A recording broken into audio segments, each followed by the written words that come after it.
আসসালামু আলাইকুম। কি তো অবস্থা? সব ভালো আছেন? আশা করি যেজন থেকে দেখরা বেশ ভালো আছেন।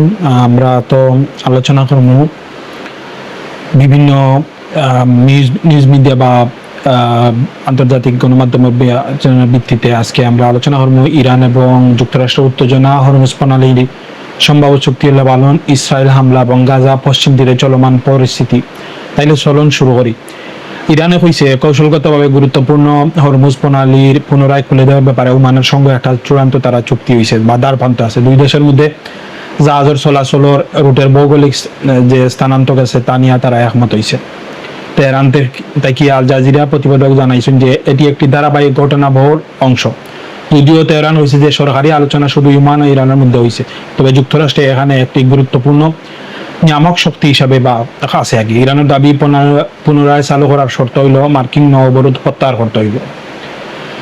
অন্যদিকে লন্ডনের কিংস কলেজের নিরাপত্তা বিষয়ক গৌরব গেটস পিনফুট ব্যাখ্যা করছেন যে প্রস্তাবিত চুক্তি দুটি পৃথক শিপিং লেন থাকবো, একটি ওমানের সংযুক্ত আমিরাতের উপকূলে ধরে আর অন্যটা হচ্ছে ইরানের উপকূল ধরে। তবে তিনি সতর্ক করিয়ে দিচ্ছেন যে ফি বা মাসুল দিয়ে এখন মতভেদ রয়েছে।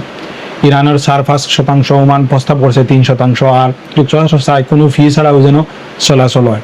ওগুলো যে তার মধ্যে যে চুক্তির যে আবদ্ধ জিনিস আছে। তিনি আরো কইছেন যে প্রণালীর মধ্যভাগে মাইন থাকার আশঙ্কা একটি সম্পূর্ণ স্থায়ী সমাধান নাও হইতে পারে এবং যুদ্ধ পরবর্তী পরিমাণ জাহাজ চলাচল যে ফিরিয়ে হওয়া কঠিন আছে। যদিও পরিসংখ্যান যে যুদ্ধ শুরুর আগে প্রতিদিন প্রায় 130 থেকে 140টি জাহাজের মধ্যে চলাচল করতো। বুধবার মাত্র 2টি জাহাজ ভার হয়েছে, যা আগের দিনের 8টি থেকে অনেক কম। বিশ্বের প্রায় 8টি বৃহত্তর শিপিং সংগঠনের যারা আছে জাতিসংঘ ও আন্তর্জাতিক সমুদ্র সংস্থার আইওএমের কাছে তারা হরমুজ প্রণালীর বাধ্যতামূলক টুল আলাপের বিরোধিতা করিয়া চিঠি পাঠাইছে। তাদের চুক্তি এ ধরনের মাসুল আন্তর্জাতিক পতার পরিপন্থী এবং বিশ্ব অর্থনীতির বিরূপ প্রভাব ফালাইতে পারে। তারা নাবিকদের নিরাপত্তা নিয়ে উদ্বেগ প্রকাশ করছেন। তারা ইউনেস্কো যে একই জাতিসংঘ রয়েছে তারা একটা চিঠি দিচ্ছেন। দক্ষিণ লেবাননে আবার ইসরায়েলি বাহিনী হামলা তীব্র করছে। বুর্জ শেমালি শহরে অন্তত 8 জন আহত হয়েছেন বলে জানিয়েছে লেবাননের স্বাস্থ্য মন্ত্রণালয়। আল জাজিরা প্রতিবেদক জানাইছেন যে কুতর বুর্জ আল শামিল থেকে ইসরায়েলের ড্রোন নিচু দিয়া উঠছে এবং একটানা গোলাবর্ষণ চলে রাখে। রাতভর হামলা একটি বাড়ি পুরাপুরি ধ্বংস হয়ে গেছে। সেখানে প্রথমে ড্রোন হামলা করছে, বাসিন্দারা ফালাইতে পারলেও একজন গুরুতর আহত হয়েছেন বলে খবরে প্রকাশ করছে। এরপর বিমান হামলায় পুরা বাড়িটি গুড়িয়ে দিছে। উল্লেখযোগ্য বিষয় হলো এই প্রথমবার ইসরায়েলি বাহিনী এমন একটি এলাকায় হামলা চালাইছে যেখানে বাস্তুযুক্ত মানুষের সম্প্রতি ফিরে আইসলা। এরা আগে গেছলা গিয়ে আবার ফিরিয়ে আইসন আওয়াবাদে ও তা হামলা হয়েছে। জাতিসংঘ তথ্য অনুযায়ী প্রায় 8 লাখ মানুষ দক্ষিণ লেবানন নিজের ঘর ফিরছেন, কিন্তু এখনো প্রায় 3 থেকে 60,000 মানুষ বাস্তুযুক্ত অবস্থায় আছে। তারা ওদের অনেক ঘর বাড়ি এখন ইসরায়েলি সেনাবাহিনী দখল করিয়ে আছে। এছাড়া তারার জেলা জুড়ে হামলার আরও 4 জন আহত হওয়ার খবর মিলছে। আল মানসুরি শহর বাসিন্দা এলাকাটা কি ছাড়িয়ে দেওয়ার নির্দেশ দেওয়া হয়েছে। যুদ্ধবিরতির পর এই পতন এমন কোনো নির্দেশনা দেওয়া হইবে। আল জাজিরা সহ বিভিন্ন গণমাধ্যম কিন্তু এই জিনিসগুলো প্রকাশ করছে। রোমে যুক্তরাষ্ট্রের মধ্যস্থতায় লেবানন এবং ইসরায়েলের মধ্যে 7ম দফা আলোচনা চলে। লেবানন ছাড় ইসরায়েল মার্চ থেকে দখল করা প্রায় 60টি গ্রাম শহর থেকে সরে যাক এবং বোমাবর্ষণের যে বন্ধ করুক। অন্যদিকে ইসরায়েলের হিজবুল্লাহ সামরিক অবকাঠামো সম্পূর্ণ ব্যঙ্গে ফলাইতা লেবানিজ সেনাবাহিনী জুন মাসে 3টি গ্রাম থেকে একটি পাইলট জোন প্রত্যাহার সম্মত হলো। লেবাননের অভিযোগ ইসরায়েলের সীমিত প্রত্যাহারের কাছাকাছি চলমান অভিযান যে পূর্ণ মোতায়েন বিলম্বিত করছে। নাবাইয়েল আল তাহের পাহাড় নিয়ে একটা বড় বিরোধ রয়েছে। এর পাশাপাশি ইসরায়েলও দাবি করছে সেখানে হিজবুল্লাহর একটা বুগস মাটির নিচে কেন্দ্র আছে, যেন তারা ট্রেনিং মেনিং দেয় বা আশ্রয় রাখে। হিজবুল্লাহ আলোচনায় অংশ নেন না, জানিয়েছে তারা কেবল লিতানি নদীর দক্ষিণ সরে যাওয়ার এই সম্মত আছে। বাদি গাজায় বিগত 24 ঘন্টায় ইসরায়েলি হামলায় 1 জন নিহত হয়েছেন, 5 জন আহত হয়েছেন খবরে জানাইছে আর কি। যুদ্ধবিরতির পর অক্টোবর 2025 পরে পর্যন্ত অন্তত 1254 জন ফিলিস্তিনি নিহত হয়েছেন, 4121 জন মতো আহত হয়েছেন। 2023 সালের অক্টোবর থেকে শুরু হওয়া যুদ্ধের সময় মিলাইয়া মৃত্যু সংখ্যা প্রায় 73,383 জন, আহত হয়েছেন প্রায় 1,74,000-এরও বেশি মানুষ। জাবালিয়া শরণার্থী শিবিরের ধ্বংসদের মধ্যে মানুষ এখনও বসবাস করা, ফানির তীব্র সংকটের মধ্যে দৈনন্দিন জীবনযাপনে মানুষ চেষ্টা করে। কালান্দিয়া শরণার্থী শিবিরে ইসরায়েলি সেনা অভিযানের 2য় দিনে চলে রাখেন অন্তত 16 জন আহত এবং প্রায় 60 জনকে আটক করছে ইসরায়েলি বাহিনী। ঘরবাড়ি ধ্বংস করে রাস্তাঘাট বন্ধ, কারফিউ জারি করেছে। সব মিলাইয়া ভয়াবহ পরিবেশ বিরাজ করে।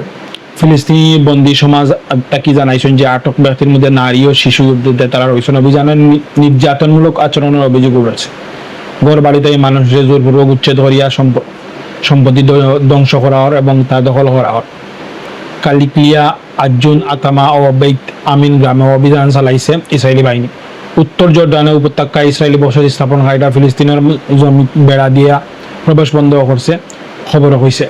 হেব্রনের আরবি হামলা একটি ঘটনার ইসরায়েলি সেনাবাহিনী জানিয়েছে যে ইসরায়েলি বেসামরিক নাগরিকরা কিরবত্তবা গ্রামে বাড়িঘরে অংশগ্রহণ করছে, যার লাগিয়ে একজন নারী ও একটি মেয়ে সহ কয়েকজন আহত হওয়ার খবর নিচ্ছে।